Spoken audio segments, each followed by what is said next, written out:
Bonjour et bienvenue à Jamais sans ma montre. Si c'est votre première fois sur cette chaîne, alors bienvenue.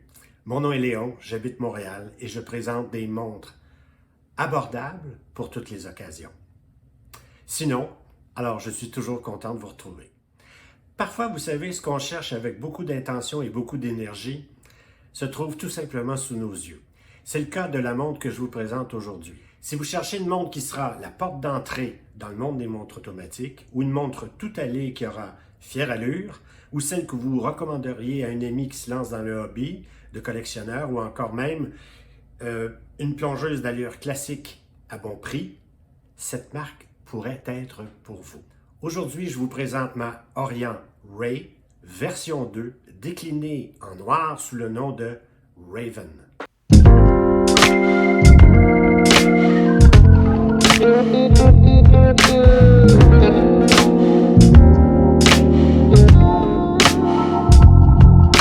Cette gamme de prix, soit entre 250 et 300 $ canadiens, vous me direz qu'il existe plusieurs modèles de fabrication chinoise, souvent inspirés de montres célèbres, qui sont disponibles sur la plateforme AliExpress. Elles auraient aussi toutes les caractéristiques de la Orient Ray version 2, et même plus. Et vous auriez sans doute raison. Aucune de ces montres, par contre, ne sera fabriquée avec un mouvement maison. Aucune n'aura ni la réputation, ni la garantie de la marque Orient. Il faut savoir que la marque Orient Watch Company est née en 1950 au Japon et qu'en 1955, elle présente le premier calibre automatique développé au Japon. Plus tard, elle propose l'intégration de technologies telles que l'énergie solaire et la résistance à l'eau. Orient devient ainsi synonyme de qualité et d'avancées techniques dans l'industrie horlogère. La marque horlogère Orient Watch Company Limited est devenue une filiale à part entière en 2009 de la société Seiko Epson. Epson comme les copieurs et équipements de bureau bien connus. Elle a été entièrement intégrée à l'entreprise en 2017. L'activité horlogère est à l'origine des technologies d'usinage et de micro-mécatronique ultra précises de l'entreprise et reste une activité majeure pour Seiko Epson. Les montres fabriquées par l'entreprise sont vendues par l'intermédiaire de Seiko Watch Corporation, une filiale du groupe Seiko. Vous retrouverez dans la grande famille, bien sûr, les Seiko, les incontournables Grand Seiko, les superbes Credor, puis Alba, Lorus, les Pulsar, qui sont somme toute assez surprenantes pour leur prix, puis Orient, et en haut de la gamme, la Orient Star. On parle ici d'une marque japonaise qui a une feuille de route impressionnante et qui a marqué une page de l'histoire horlogère. Et là est toute la différence. Voici ce que vous devez savoir sur ce modèle. C'est une Orient, le modèle est le Ray version 2, décliné en noir, soit Raven.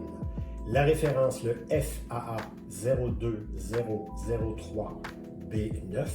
Son mouvement est un mouvement automatique maison F6922. La précision est de moins 15 à plus 25 secondes par jour. Elle offre une réserve de marche de 40 heures, le remontage manuel et la fonction de stop seconde. La taille du boîtier, 41,5 mm, longueur corne à corne, 47 mm, l'entrecorne et le bracelet, 22 mm, l'épaisseur, 12,5 mm, le verre est un verre minéral, l'étanchéité est à 200 mètres. Elle est garantie 1 an et son prix varie entre 200 à 250 $ canadiens. Dès que vous l'aurez en main, la première chose qui vous frappera sans doute, c'est que le boîtier est poli sur les côtés. La lumière rend plutôt de couleur anthracite et non noire. Ce qui est un peu particulier car Raven en français c'est un corbeau et un corbeau c'est plutôt noir. Alors si vous remarquez avec, et je ne sais pas si la caméra le rendra bien, mais ça ici c'est une Casio G-Shock à droite. Elle est résolument noire, tandis que la Raven, pas tout à fait noire. Sur le dessus des cornes et des protège-couronnes, c'est anthracite, c'est non poli, c'est plutôt satiné. On pourrait dire la même chose du bracelet selon l'éclairage. pas tout à fait noir, le fond, la lunette, ainsi que la couronne sont parfaitement noirs. On a ici un boîtier et un bracelet en acier PVD noir, ou bon, très proche du noir, fond en acier vissé, couronne vissée à 3 heures et signée, lunettes en aluminium de 60 minutes à 120 clics. C'est serré et ça n'offre absolument aucun jeu.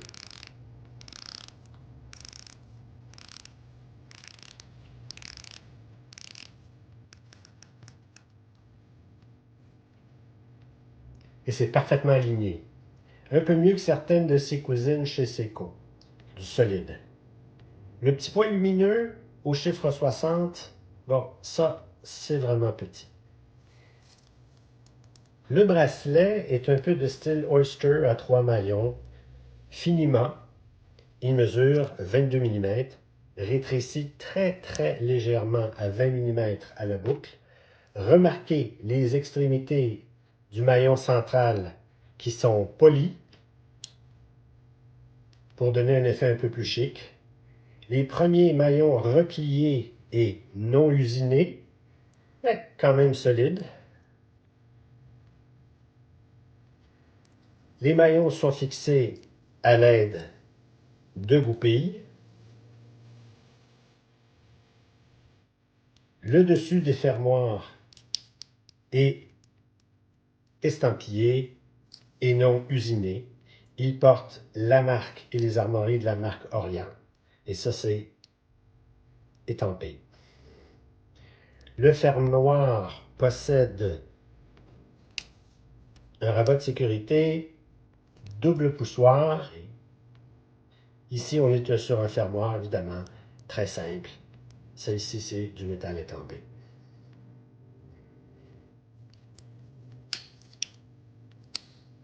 Trois positions supplémentaires d'ajustement. Ici, on pourrait être un peu déçu, car le bracelet n'est pas de la première qualité, mais pour le prix, vaudrait mieux ne pas être trop exigeant. Le cadran est d'un noir mat et les marqueurs et indices blancs sont appliqués et cerclés de métal pour donner une bonne impression de relief.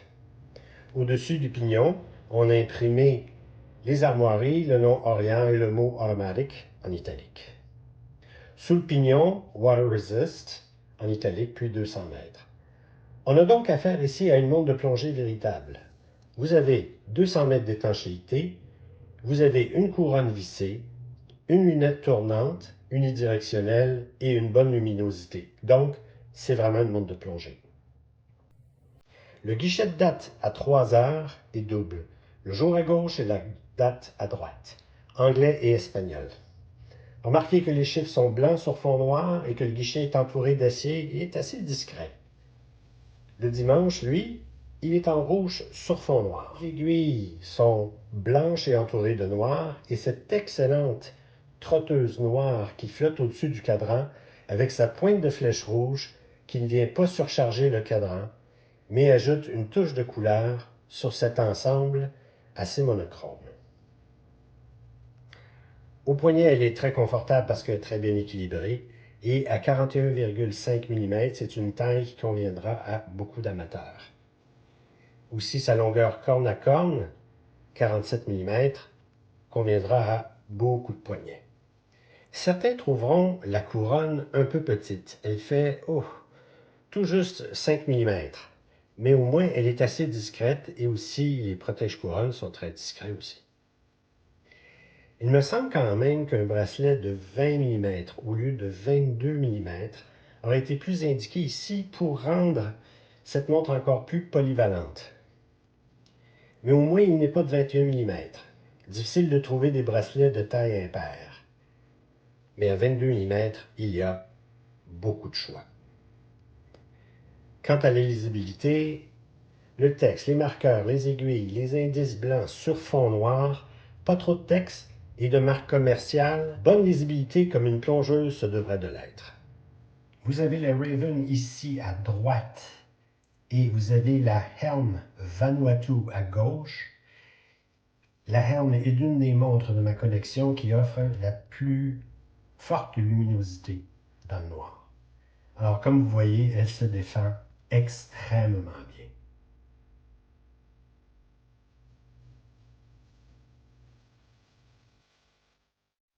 En résumé, voici ce qu'on aime de la Orient Ray Raven.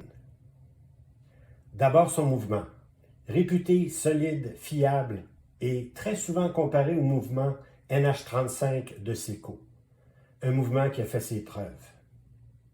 À 200 mètres d'étanchéité avec une couronne vissée, bureau, plage, plongée sous-marine, tout est possible, c'est une vraie plongeuse. Enfin, son prix. À moins de 300 $ canadiens, pas si facile de faire mieux, beaucoup de bonnes choses pour le prix. Voici ce qu'on aime moins de cette montre.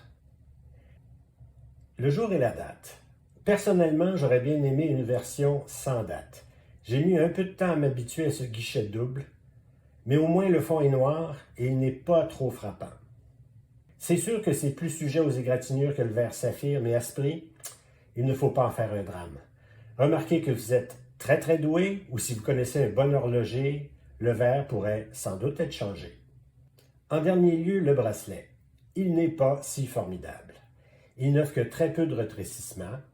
Les premiers maillons sont creux. La partie polie sur le maillon du centre, ça ne plaira pas à tout le monde, mais il peut être changé s'il ne vous plaît pas.